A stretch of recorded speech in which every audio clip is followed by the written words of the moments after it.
Planet Dolan.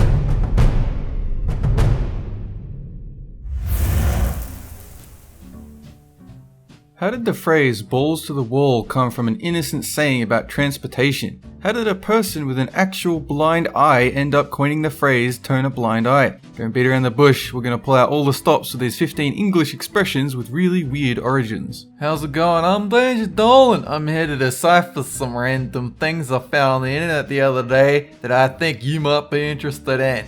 Number 15.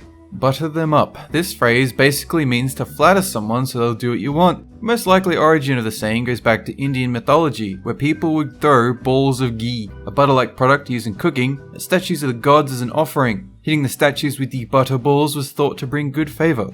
Number 14. From the horse's mouth. This comes from horse racing, as you might expect, but specifically it came from betting on horse racing. Bettors would always look for tips on which horses to bet on, and the closer the source was to the horses themselves, the better. Stable boys tended to have the most reliable tips, and the only thing closer would be a tip straight from the horse's mouth itself. Number 13. Turn a blind eye. This phrase is most often attributed to British Admiral Horatio Nelson. Nelson was blind in one eye, and during the Battle of Copenhagen in 1801, Nelson received the order to withdraw his ship from attacking. Nelson, wishing to ignore the order and continue the assault, put his telescope to his blind eye and claimed he could not see the signal. Hence, he turned his blind eye to it and continued the attack.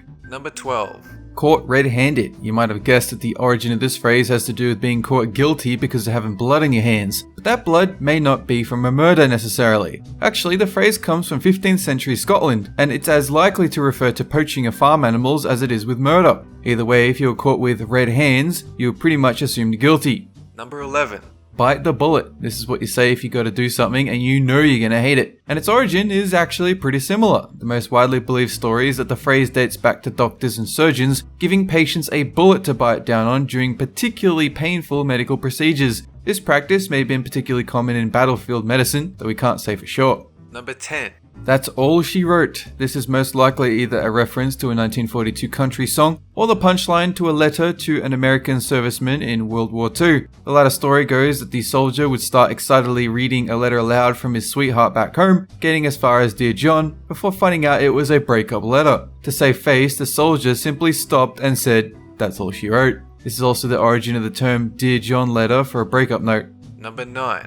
Cat out of the bag. This phrase references to letting a secret slip, and it may date back to a centuries-old marketplace scam. Apparently, farmers would sell suckling pigs in a bag at the market, warning their customers not to let the pig out of the bag for fear it would escape. Some merchants took advantage of this practice and put a cat in a bag instead, trying to pass it off as a more valuable pig. If the customer opened the bag to look inside, the cat would be out of the bag and the trick would be exposed. Number 8. Balls to the wall. Honestly, this probably doesn't come from where you think it does at all. Most likely, the phrase comes from aviation, where going as fast as possible means to grab the balls on the tops of the throttle levers and pushing them all the way to the far wall of the cockpit. Number 7. Pull out all the stops. When you play a pipe organ, you have to manage the volume and sound with stops, little knobs that you can push in or pull out to alter the sound. That's why pulling out all the stops means to play the organ at max volume with no restrictions. That has basically grown to mean doing anything else at maximum effort as well. Number 6. Beat around the bush. This phrase relates to hunting, in which the hunter would literally strike around the outsides of a bush with a stick or pole in order to flush out birds or other creatures for hunting or trapping. But in some cases, unwilling hunters would spend their time only beating around the bush, as they didn't want to get the whole chasing and trapping part of the hunt. And so the phrase came to be used for someone who hesitates and refuses to be direct.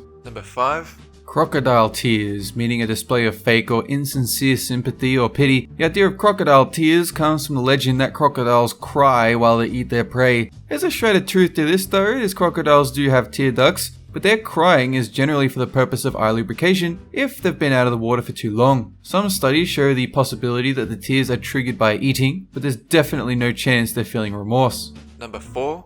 Flash in the pan. If you thought this was going to have something to do with a frying pan, well, you guessed wrong. This phrase is about guns. This reference is specific to flintlock pistols, which would fire by igniting a small charge of gunpowder in what was called a priming pan. Sometimes the fire would create smoke and noise, but the gun would fail to go off. In other words, it was just a flash in the pan, a momentary diversion that had no real effect.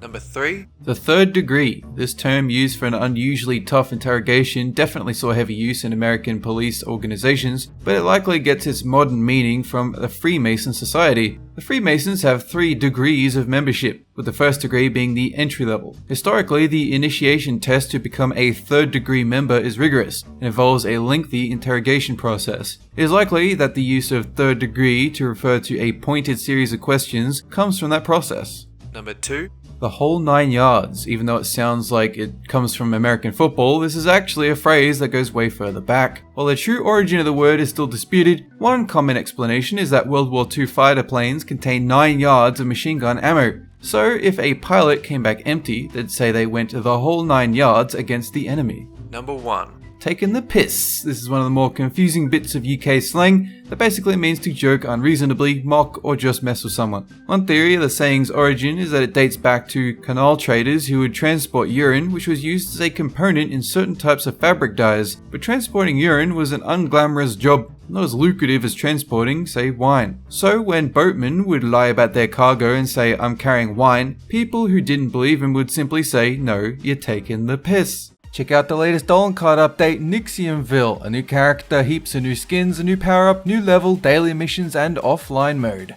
Download from the Android or iOS App Store and start racing today for free. That is it for this countdown. Have a good one!